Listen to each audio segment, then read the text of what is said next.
स्वागत है आप सभी का मेरी YouTube channel stock market helper में। आज हम बात करने वाले हैं इंडियन ऑयल कॉरपोरेशन लिमिटेड के बारे में।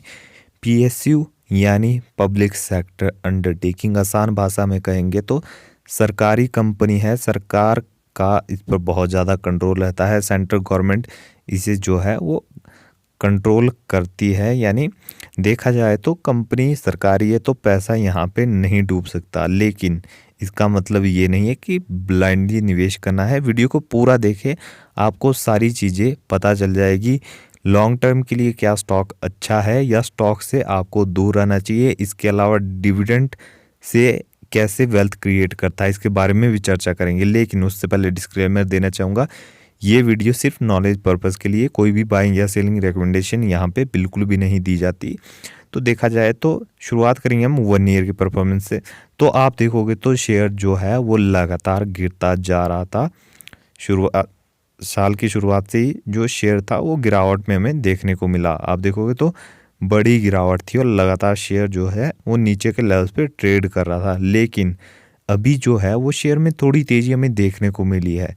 देखा जाए तो आप देखो तो 65 रुपीज़ का लो लगाने के बाद अभी जो है वो धीरे धीरे अपर ट्रेंड में स्टॉक जाता हुआ नज़र आ रहा है। अभी ट्रेड कर रहा है 78 रुपीज़ के आसपास। तो कहीं ना कहीं देखा जाए तो एक साल में कुछ खास परफॉर्मेंस नहीं दिखाई है स्टॉक में। अब चलेंगे 5 सालों के चार्ट पैटर्न पर। तो 5 सालों में आप देखोगे तो 42% का जो है वो इसने डाउन ट्रेंड दिखाया है। आप देखोगे तो 42% के जो है वो डाउन चल रहा है प्रीवियस लेवल्स के, यानी 5 साल के पहले के जो लेवल्स थे 2018 और 19 के जो लेवल्स थे उनसे बहुत ही नीचे आ चुका है स्टॉक। 2018 में आप देखो तो अच्छी रैली थी स्टॉक में, लेकिन उसके बाद जो गिरावट शुरू हुई है वो अभी तक देखोगे आप तो अभी तक रिकवरी स्टॉक ने नहीं दिखाई है। तो कहीं ना कहीं देखा जाए तो 5 सालों में परफॉर्मेंस बिल्कुल भी अच्छी नहीं रही है। और एक साल की बात करेंगे तो वहाँ पर भी कुछ अच्छा खास कुछ किया ही नहीं है स्टॉक ने। तो देखा जाए तो 5 सालों की परफॉर्मेंस अच्छी नहीं है, एक साल की भी। लेकिन मैक्स चार्ट पैटर्न देखा जाए तो मैक्स चार्ट पैटर्न आपको ग्रीन देखने को मिला है। तो कहीं ना कहीं धीरे धीरे जो है स्टॉक अपर ट्रेंड में ऊपर ही जाता है लॉन्ग टर्म में। इसके अलावा देखा जाए तो कहीं ना कहीं अच्छी वेल्थ किस तरह क्रिएट करता है। अब बात आती है वेल्थ किस तरह क्रिएट करता है, तो वेल्थ क्रिएट करता है डिविडेंड से। कंपनी अच्छे डिविडेंड्स पे करती है अपने शेयर होल्डर्स को और लगातार डिविडेंड पे करती है। देखा जाए तो 2022 में कंपनी ने 2 बार डिविडेंड दिया और 21 में हमें 3 से 4 बारी तक अच्छा डिविडेंड भी देखने को मिला था। और साथ में 2022 में कंपनी ने जो है वो बोनस शेयर्स दिए थे अपने शेयर होल्डर्स को। लॉन्ग टर्म में ये बोनस शेयर्स देता जा रहा है, नंबर ऑफ शेयर आपके पास बढ़ते हैं, प्लस कंपनी का जो डिविडेंड है वो 10 to 12% के आसपास ही जो है वो ऊपर नीचे होता रहता है। तो देखा जाए तो लॉन्ग टर्म में आपको डिविडेंड अच्छा पे करती है कंपनी और अच्छी आपकी वेल्थ क्रिएट कर सकती है।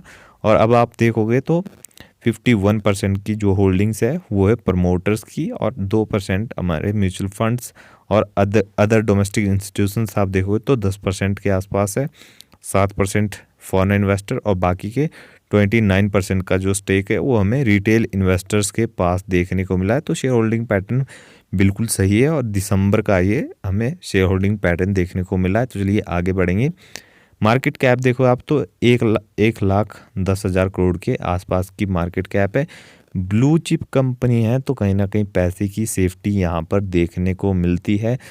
स्टॉक पीई आप देखोगे तो 15 का स्टॉक पीई देखने को मिलता है। रिटर्न ऑन कैपिटल एम्प्लॉयड की बात करें तो वो भी अच्छे लेवल्स पे अभी जो है वो देखने को मिला।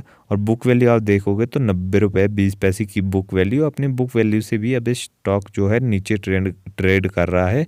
और ROE देखो आप तो 20.4% का देखने को मिलता है।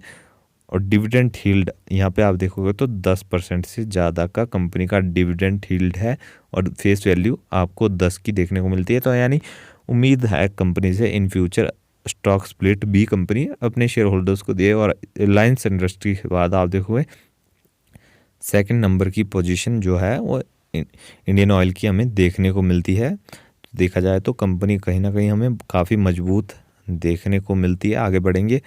अब बात आती है दिसंबर क्वार्टर में, यानी अब ये जो आपको रिजल्ट देखने को मिले हैं यानी क्वार्टर 3 में, तो वहाँ पे आप देखोगे तो सेल्स में जो है वो अच्छी सेल्स की है। आप देखोगे तो 2,05,715 करोड़ की कंपनी ने सेल्स की है, जो कि एक पॉजिटिव नंबर निकल के आता है। और साथ में आप देखोगे तो पिछले क्वार्टर में यानी सितंबर क्वार्टर में 910 करोड़ का टोटल लॉस किया था, लेकिन अभी जो है वापस से कंपनी प्रॉफिटेबल हो चुकी है। 890 करोड़ का हमें दिसंबर क्वार्टर में प्रॉफिट देखने को मिल रहा है, तो पॉजिटिव पॉइंट यहाँ पर भी एक निकल के आता है। इसके अलावा बात करेंगे रिजर्व्स की, तो 1,13,221 करोड़ के कंपनी के टोटल रिजर्व्स है। तो देखा जाए कंपनी के अच्छे खासे रिजर्व्स है। और उसके नीचे डेट आप देखोगे तो डेट भी बहुत ही ज़्यादा कंपनी के ऊपर देखने को मिला, लेकिन इसका मतलब ये नहीं कि कंपनी ख़राब होगी। क्यों नहीं? क्योंकि देखिए सरकारी कंपनी है तो डेट होगा ही होगा, लेकिन इसे सरकार टाइम टू टाइम पे भी करती रहती है। तो देखो लॉन्ग टर्म में जो है स्टॉक आपकी अच्छी वेल्थ क्रिएट कर सकता है डिविडेंड देके प्लस बोनस शेयर्स देके। और एक बात और, अगर आप इससे प्राइस अप्रिशिएशन यानी स्टॉक के प्राइस बढ़ने की बहुत ज़्यादा उम्मीद करते हो, तो ये स्टॉक बहुत ज़्यादा मोमेंटम नहीं दिखाता, बहुत ज़्यादा तेज़ी यहाँ पे नहीं देखने को मिलती। यहाँ पे आपको जो है वो लॉन्ग टर्म में बोनस शेयर्स और डिविडेंड मिलता है, जिससे आपकी अच्छी वेल्थ बन सकती है और अच्छा स्टॉक है लॉन्ग टर्म के लिए। तो ये थी हमारी आज की वीडियो अच्छी लगी हो लाइक करें, चैनल को सब्सक्राइब करें। अगेन कहना चाहूँगा कोई भी बाइंग या सेलिंग रिकमेंडेशन बिल्कुल भी यहाँ पर नहीं दी जाती। मिलते हैं अगली वीडियो में।